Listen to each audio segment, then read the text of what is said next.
Hi, family. Hello. Thank you so much for tuning in. Welcome to another episode of Confessions of a Church Girl.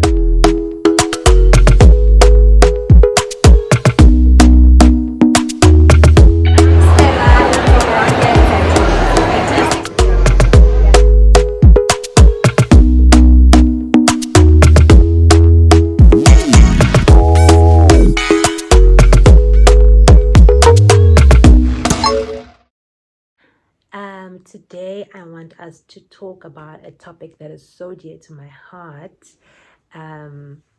which is waiting, the wait, right? I wanted us to also just dive into like a subheading that I named always the bridesmaid and never the bride, right? I went through a season where I felt like I was always the bridesmaid. And like literally, like people would always ask me to be the bridesmaid. I've probably been a bridesmaid like in my life 7, 8 times. Girl, like I have bridesmaid dresses, you know. I've been a bridesmaid so many times, and I remember just getting into a space where I felt like, when is it going to be my turn? Like, when do I get to be the bride? When will I get a chance, you know? Because I'm always just clapping for everyone, and I did it so diligently. Like, please, I am, you know, Miss. Do you guys remember Miss? Gotta give Miss my Miss Nigeria.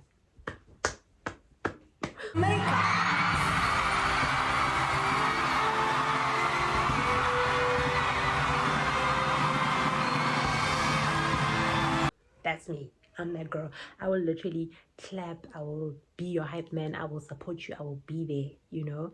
And I just felt like, why is it not my turn? Like, Namfushata, guys. Like, I wanted to be married. I wanted a family. I wanted to be married so badly, you know?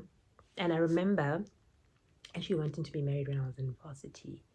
And I thought I was very ready to be married. And looking back now, I'm just like, girl, you were a mess. No, you know? And yo, I would literally be in, like, everyone wanted me to be their bridesmaid, and I just, like, it got to a point where it felt offensive. I felt offended at like some point where I just felt like, like, ke tlo nna bridesmaid ho fihla neng, you know, ke tlo clapela batho ho fihla neng. When is it going to be my turn? When do I get to stand there and shine, you know? And looking back now, having gotten married and having experienced the wait, I realized so much that I had seasons where I had a bad posture, right? Yeah, I had seasons where I would literally diligently wait, and I would sit there and I would support people and I would clap for people. But I literally got to a point where I just felt like, if somebody asks me to be their bridesmaid, I will die. Because I was so tired of the wait. I was exhausted because I remember when I actually never wanted to be married. Like, growing up, I never started wanting to be married after having seen now good examples of good marriages around me, like seeing my siblings getting married and them being happy, and like, and I was like, oh, this looks good. This looks like it's a beautiful marriage is a beautiful thing. Like, I started seeing that it's not what I thought it was, you know. So I just remember literally meeting a guy and falling in love and feeling like he's the one. He is the one, and I want to be married to this guy, and I want to have his babies. Like, please, let's do it now. You know. And went through a season where God was literally pruning me, you know, and He would literally put me just next to the bride, stand there and clap. You fix their dress, you know, you fix their hair, you support them when they're crying. You are literally being their helper. And literally, it's so mind blowing because I realized this only now, right? That it's bridesmaid. And I say this to my helper all the time, that she shouldn't call herself a maid. Like, I don't like the word. Um, but a maid is a helper, right? And I realized that, okay, you are the bride's helper, and a wife is the husband's helper. And I was like, God has been preparing me to be a helper all this time, right? And literally, it changed my perspective of everything so much when I looked at it that way. Being a helper does not necessarily mean that it's a job that is frowned upon, or it's like lower than, or you're lower than your husband, or whatever that people might perceive it as. It really just means that you are there to serve. You know, you're there to serve and to help the other person for a greater purpose. You are both there to just, you bring your part, they bring their part towards God's greater purpose. And it took me just sitting down and looking at my posture and realizing that I had this whole thing, just, I was looking at it the wrong way. I wanted so badly to be the bride, but I didn't realize that even within serving, like, I was not serving well where I was. So I realized that God was preparing me to be a helpmate. And we often say we want something, but we don't look at the weight. Holy Spirit, help me say this, you know, the weight that comes with a specific position. You want to be a CEO, but you don't know not even the half of it. There's a reason why God did not place you in that position. Yes, love. I'm back. Me and Tato. Every single person is always in a waiting season in their life. I'm in a waiting season right now, but for a different thing. So in my waiting season, I realized that I was always settling for the counterfeit. I was entertaining situations that I had no business entertaining. People that I had no business to, like, you know, sometimes, you know, like, even when a person just approaches you and they talk to you and you realize that this is not going anywhere. But because I wanted to distract myself, I wanted to distract myself with the little things like conversation, like, maybe I'll just use them to just take me out on a date or something, buy me a cute bag, and, like, you know.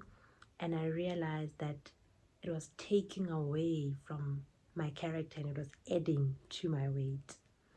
And it took me literally sitting down with God and just being very vulnerable and being honest. Like, I remember just really crying and feeling like I'm just being taken advantage of. Like, why am I not meeting good people? Like, why is this not happening for me? What am I missing? Is there something wrong with me? You know, and you know, I remember just sitting down and writing down this list of things that I wanted from the man that I wanted to be with potentially, you know. Like, I wrote down all his qualities. Like, I want to be kind. Am I kind? And I realized, like, you need to always check on yourself.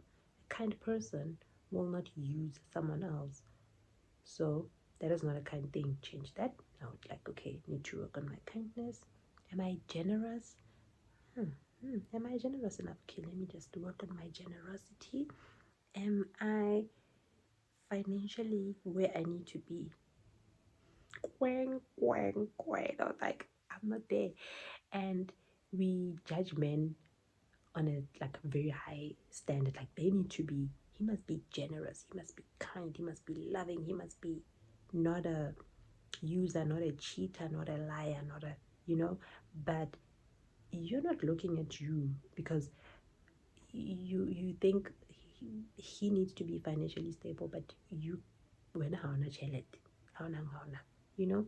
So I was just like, okay, let me work on making money, like making my own money, you know, because I'd been wasting my time just like trying to find somebody that has money. Like, no, let me work on my own money, make my own money. And I worked on that, and you know what? I was struggling. I was proper struggling, you know, but I was still pushing, pushing. I literally started deleting numbers, blocking people, block all these distractions, block. I was like, to God, I'm now going to depend on you completely, depend on you for fulfillment, for happiness, for joy, for everything. So I literally started like jogging and taking walks, like, you know, doing the things that I felt like the girl that I wanted to be would do, like being like I was that wife, you know, that I wanted, that I would be proud of. I wanted to be the girl that I would be proud of.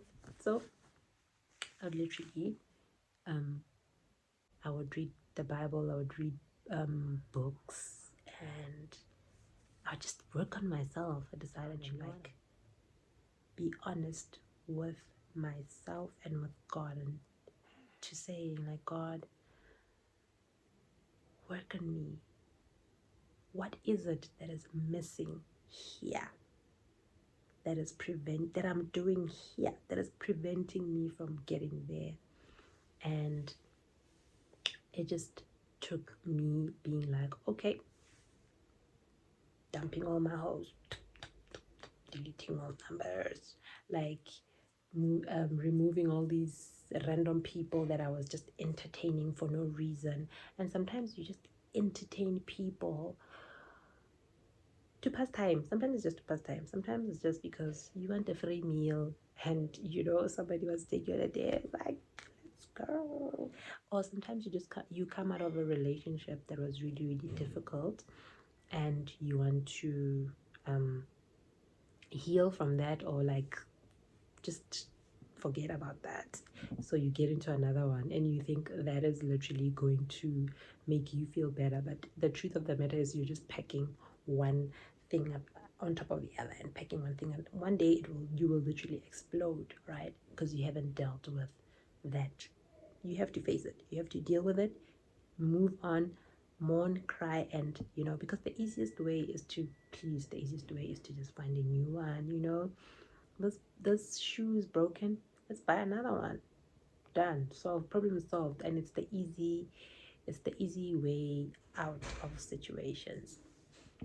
So you get into situationships. You are now passing time with this one while we wait for, you know, you're busy with the fake, like you're buying fake Gucci's and fake what while you wait for you to have enough money to buy the original. But what you are forgetting is that that act on its own is literally delaying you even further, because you're not doing the work, you know. Because in the wait, there is certain things that we need to do when you are in the waiting season. And I think that's where I am right now in my life, because I'm in the waiting season in my own life. And I think God had to kind of like work on things like pride, work on humility, just, you know, being humble. Like he had to literally humble me, you know, because that is not a character that can fit into where he is like taking me. So it really, really took me sitting down and thinking, like, okay, God, you're not blessing me with this thing that I want.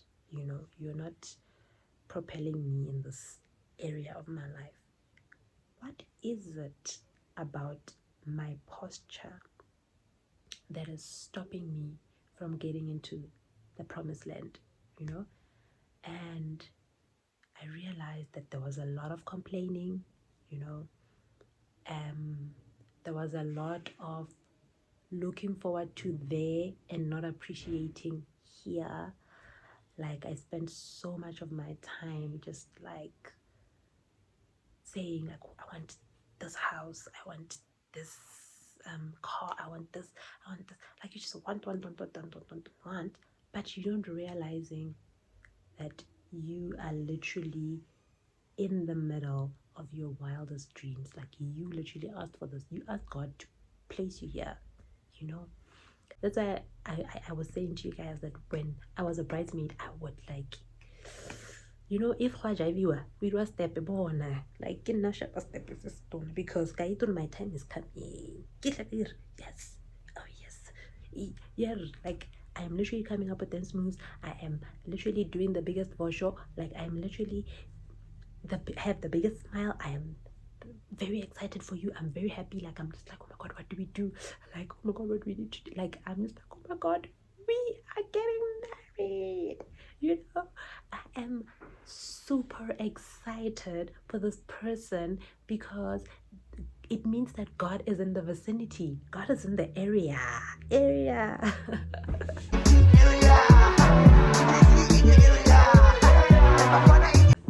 TKZ in the area. Yes, guys, like it means God is man. If God is doing it here, Necto, and here, how? Nami, soon God is going to be doing it for me. And I'm just like, I literally had to have good posture of waiting. And sometimes you're waiting, but you're like this, you're just like annoyed the whole time. And you're just like, she don't even deserve to be married. Like, when is it going to be my turn? And like, sit down and be like, God, I'm not married yet. What is it that I need to work on so that I can be ready for that position? Okay, I want to be the director of what.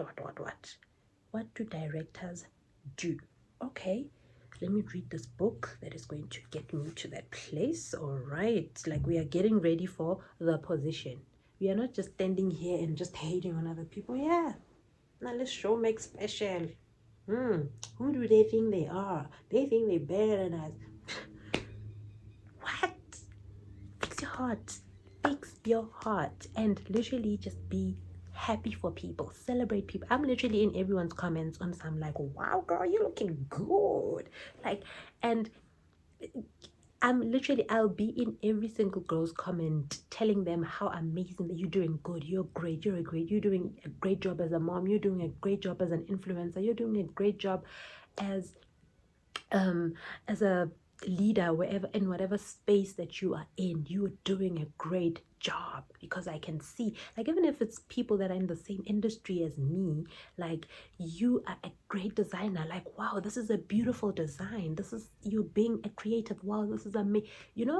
Like, I clap for people. I clap when I think about it. Going back, I was lonely. And let's think about it this way, and I'll give you guys a clear example. Like, I was in the club a lot. Do you realize that most women, when they are cuffed, the moment they get into a committed relationship, you will not find them in the club? Why? I'll tell you why. From personal experience, because I used to go to the club a lot. I used to groove her, you know. So I realized that I was there because I needed a distraction. I needed to not focus my energy on the real issues.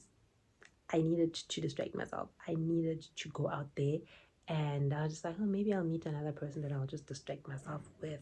Like I'll meet another distraction or another broken person, and we can just be broken together. And I realized that I wasted so much of my time doing that, not working on myself, because I was so lonely. Like, I was lonely because you're home, you're bored, and instead of picking up your Bible or praying or like looking at the real issues, you want to go and find things to feed you, things to feed the void, to feel the loneliness, to feel the pain, because you want to forget, you know and it would just keep growing and growing and growing and growing. And I realized I got to a place where, like, I was in the club, ne? I remember just being in the club and feeling very out of place. Like, I'm just looking around and I don't feel good, but I'm there anyway. I don't even like alcohol. I don't even like alcohol. Like, I drink fella because you drink. I don't even like alcohol, but why am I here? Like, why am I here? Like, and I'm intoxicated and I'm just like, feeling like, there's bottles on my table, I am the shit, I'm beautiful, I'm sexy, and all of that. And it made me feel seen. It made me feel seen. And I realized that, man, I was looking in the wrong places. I was literally looking in the wrong places, and nothing wrong with going to the club. Please, I will definitely, please, when you see me in the club, don't even get shocked because I will go, you know. But I think looking back, I realized that those are the things that I would fill my mind with, and just be like, oh, you'll just get a guy, he'll buy bottles, and then we'll just all be distracted, we'll all party, and then we'll all go separate ways. And there was just no substance. There was no substance. And I remember just, it was New Year's. I went to church. I remember just being invited to different parties. Like, hey, let's go there. Yeah, there's something with taboo. But I was so tired. I was so tired. I was tired of the music. I was over the music. I was over the people. I was over the drinks. I was over the partying. I was over alcohol. I was over it all. I just wanted to settle. Like, I just wanted to settle down. I just wanted to be married. I wanted to have kids, and I wanted to just pursue my dreams, you know? And I remember just it being New Year's, and I was like, no, I'm going to church. And I remember telling my one friend, Rhea, like, friend, what are you, and she was asking me, like, what are you doing for New Year's? And I was like, I think let's just go to church, because we were both just so broken. Like, we were so, so broken. Like, we were tired, we were exhausted emotionally and physically. Like, when you've done something so much that you feel like there's literally no value in this thing that I'm doing, and I'm so tired. And we just decided, what? Let us go to church. So me, her, and I think our other friend decided, okay, we're going to church. And I just remember just opening my arms and standing there in church and just crying, like crying. Like, I remember being in tears, like, God, this cannot be my life. Like, this is not the life that you have called me to live. Like, I literally do not want to live like this. Like, I don't want to live like this. I don't want this life, you know? And I was just like, God, change me. God, change me. God, make a difference with me. Like, do something, you know? And I remember from that moment on, everything was different with me. Like, I literally went home and I made a conscious decision to work on me. And in your season of waiting, be grateful. Keep a gratitude journal. Write every single thing that God is doing for you that is amazing. Stay in your lane. Stay in your lane. Don't look at what God is doing for your neighbors and think, why is He not doing it for me? Because the truth of the matter is, you don't know your neighbor's journey. You don't know that they had to wait 10 years before meeting the right person, but you're seeing them in their winning season and you think that that is the truth of their situation. You don't know that this person had to go through pain before getting this. You don't know that they are literally finally getting what they've been praying for 20 years, you know, and you are sitting here and judging and just being bitter and angry and hateful. You don't know that the reason why God is blessing someone right now, and maybe God is not blessing you because there's some work that still needs to be done on the inside, that there's some things that you still need to confront, there's some pains that you still haven't confronted. And the thing is, we don't want to do the work. We don't want to. We are the microwave generation that wants 2 minutes success. You want to post on social media now. You want the business to grow now. And you start the business today, tomorrow it's booming. And you want to be on Forbes already. And you are 21 and you want to be on Forbes. You understand? Because you saw what God was doing for somebody else. That our journeys will not be the same. Our journeys will not be the same. Our blessings will not be the same. We will not be blessed in the same way, at the same time, in the same pace. So if you are in your season of waiting, whether it's waiting to be promoted into a new level or waiting for God to answer your prayer about something, I know that wherever you are, there's someone that is in a waiting season. Allow God to work on you in this season. Work on your posture. Work on your waiting posture. It doesn't make sense to wait and be angry. It doesn't make sense to wait and be hateful. Wait in love. Wait in kindness. Wait with understanding. Wait and clap for others. Celebrate others. Jump for others. Because your season is coming. And when it comes, you will definitely expect for other people to clap and jump for you. Anyways, guys, thank you so much for tuning in. Please like, subscribe, and drop me a cute comment down below. And I hope you are having a stellar day. Mwah.